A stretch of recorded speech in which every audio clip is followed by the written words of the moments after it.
Eh bien bonjour, rebonjour je devrais dire, ici Serge de Regon Classique, venu effectuer aujourd'hui cette deuxième inspection. C'est une inspection, seconde inspection donc demandée par la même personne, le même client. Voilà, il s'agit donc cette fois-ci d'une El Camino 65, Chevrolet El Camino 65, équipée d'un moteur V8. Et voilà, comme on le voit, une voiture à l'aspect un peu bad boy, hein, avec ses jantes full en 17 pouces, hein, loin d'être d'origine évidemment. Très belle couleur noire, un très joli look sans aucun doute. Malheureusement cette voiture présente un problème important de corrosion, on va dire, localisé en bas des portes, non, essentiellement en bas des ailes arrière. Un problème où on trouve beaucoup de boursouflures qui commence ici même, voilà, et essentiellement tout le long du passage de roue, hein, on voit ici, assez important, elle s'étale jusqu'à l'avant, et voilà ici, hein, où c'est sur le point où carrément la peinture commence à s'éclater. Voilà, c'est curieux parce que on en retrouve aussi d'ailleurs en bas, tout à fait à l'arrière de l'aile, juste avant le pare-choc, hein, ici, boursouflure aussi, je les sens. Et on a une situation identique côté conducteur, hein, donc voilà.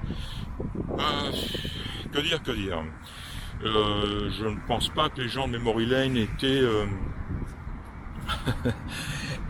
au courant d'une telle situation lorsqu'ils m'ont communiqué le prix de la voiture.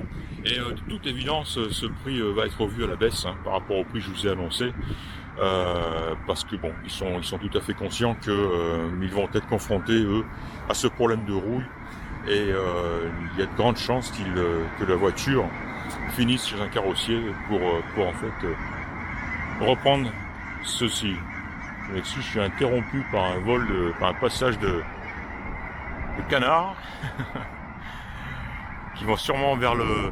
qui se dirigent sûrement vers le sud, direction le Mexique, hein. Il fait froid ici à Portland en ce moment, l'hiver est là. On attend pas mal de neige d'ailleurs cette semaine. Enfin, bref, pour revenir à cet El Camino, d'ailleurs je vois aussi sur la carrosserie, je viens de les voir à l'instant, deux petits pocs, un ici, je sais pas si on les voit. Voilà, bon ça c'est rien. Mais ouais, comme je le disais donc, ils vont être confrontés à ce problème, ils l'ont admis, ils le savent. Et donc le prix sera révisé à la baisse, c'est certain. Alors, ils sont gentils les canards, les oies, ce sont des oies. Je connais pas grand chose, mais quand même. Bref, cette voiture je l'ai conduite donc pour venir ici. Alors c'est vraiment, voilà, c'est ça, hein, c'est la voiture. Si vous recherchez le tout d'origine, hein, de toute évidence, c'est pas ça. Elle est customisée à l'extérieur. Son moteur n'est pas d'origine non plus, je pense. Ils n'en sont pas sûrs d'ailleurs. Ils m'ont dit qu'elle avait un 350. Je pense pas que ce soit. C'est à vérifier, mais je pense pas que les 65 est équipés de 350. Un joli compartiment moteur, hein, magnifique. Hein. Elle est équipée de la direction assistée, freinage assisté, frein à disque, très très puissant. Elle freine très très bien. La direction est vraiment agréable. La direction aussi. Elle est vraiment sympa à conduire. Hein. Elle a un son magnifique évidemment qui va bien avec la voiture, et voilà, tout ça, de beaux chromes, de beaux pneumatiques Michelin, un bel intérieur, pareil, hein, customisé. On retrouve ce style-là, hein, qui est vraiment particulier du custom de l'époque, et qu'on retrouve jusqu'au ciel de plafond. C'est bien fait, c'est joli, c'est dans le style. Et puis voilà, là on voit qu'elle a un volant aussi qui n'est pas d'origine. Un joli tableau de bord, on a un jeu de jauge là-bas, hein, de compteur en bas, hein, typique, hein, les trois classiques, hein, on va dire, hein, température d'eau, pression d'huile et témoin de batterie. Elle a un autoradio aussi moderne, pionnier. Voilà, je l'ai pas testé, il est tout neuf. Et puis voilà, donc on a une montre à l'intérieur, au milieu ici, qui ne semble pas fonctionner. Un compteur de vitesse, et puis voilà, hein, la jauge d'essence, et puis les fameuses idiot lights, hein, donc les témoins classiques. Essuie-glace fonctionne, les feux fonctionnent, j'ai testé, j'ai pas testé le klaxon. Il fonctionne, il est joli. Voilà, tiens, alors quelque chose aussi qui ne fonctionne pas ou pas bien, c'est le levier de changement de vitesse. La position parc est très difficile à trouver. D'ailleurs, je ne l'ai pas trouvé, je suis en neutre ici. Ce qui n'est pas un problème puisque la voiture est équipée d'un frein à main et démarre aussi en position neutre. Mais ça, je pense que les gens de Memorial vont y jeter un œil. Après, est-ce qu'ils seront en mesure de faire quelque chose ou pas, c'est la question. Mais voilà, ça fait partie des petits, finalement des deux problèmes que j'ai notés sur la voiture, celui-ci et d'une manière plus importante, ce problème de boursouflure, rouille, corrosion sur les ailes arrière à droite et gauche. Alors voilà, moi, donc je m'adresse à vous, la personne qui m'avait mandaté pour inspecter cette voiture. Déjà en passant, je vous remercie de m'avoir fait confiance. Mais voilà, alors je ne vous connais pas et cette remarque que je vais faire, elle s'applique aussi à mon avis à la Corvair que j'ai installée juste avant. Voilà, si ne vous connaissant pas, si vous êtes une personne, on va dire néophyte dans le domaine de la voiture américaine ou voiture ancienne, ou si vous n'avez pas les compétences techniques pour faire des interventions en carrosserie, en mécanique, etc. Je vous le dis tout de suite. Je pense que voilà, vous devriez, j'en suis désolé, mais vous devriez simplement passer, comme on dit, attendre autre chose, quoi. Maintenant, si vous êtes l'opposé, c'est-à-dire une personne expérimentée dans le domaine de la voiture ancienne, avec des compétences, des possibilités.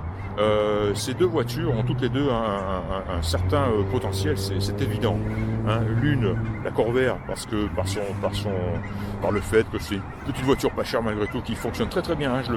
J'en profite pour le rappeler. Je l'ai ramenée chez Memory Lane et je me suis vraiment régalé à son volant. Elle marche vraiment très très bien, elle est très agréable.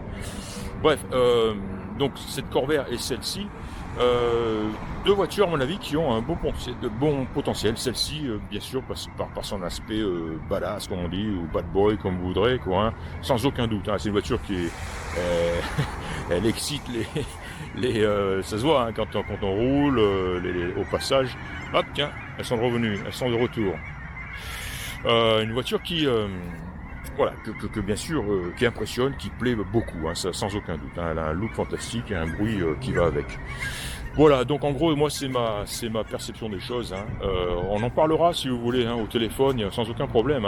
Mais voilà, deux voitures qui ont sans aucun doute un bon potentiel. Tout dépend bien sûr comme je le disais, de vous, de vos connaissances, vos compétences, etc., quoi. Mais voilà, c'était juste mon avis personnel. Voilà, je pense que j'ai fait le tour. J'ai pris pas mal de photos, extérieur, intérieur, dessous. La benne est en très bon état aussi. J'aime beaucoup cette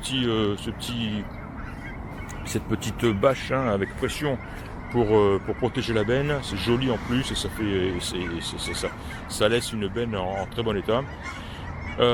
Ces jantes, les Fools. Alors je sais aussi que les gens aiment beaucoup. Généralement, la plupart des gens aiment ces jantes-là. Pas vraiment mon style à moi je suis plutôt dans le tout d'origine, mais c'est vraiment une question de préférence personnelle, je comprends tout à fait. Elles sont très très belles, sans aucun doute, et il faut admettre qu'elles vont bien la voiture, elles vont bien la voiture.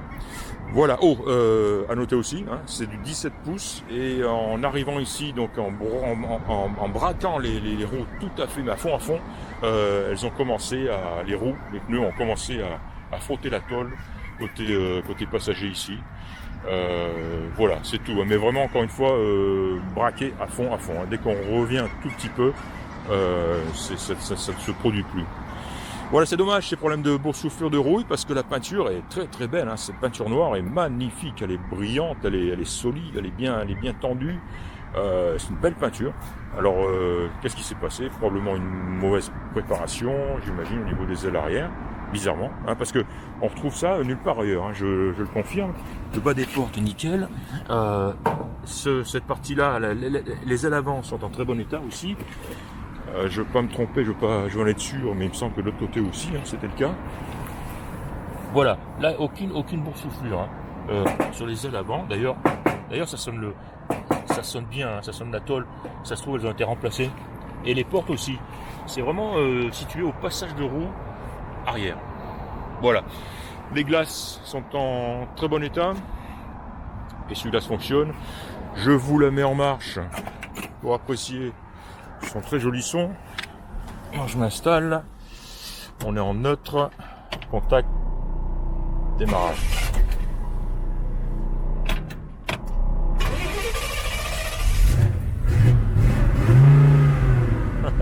Voilà.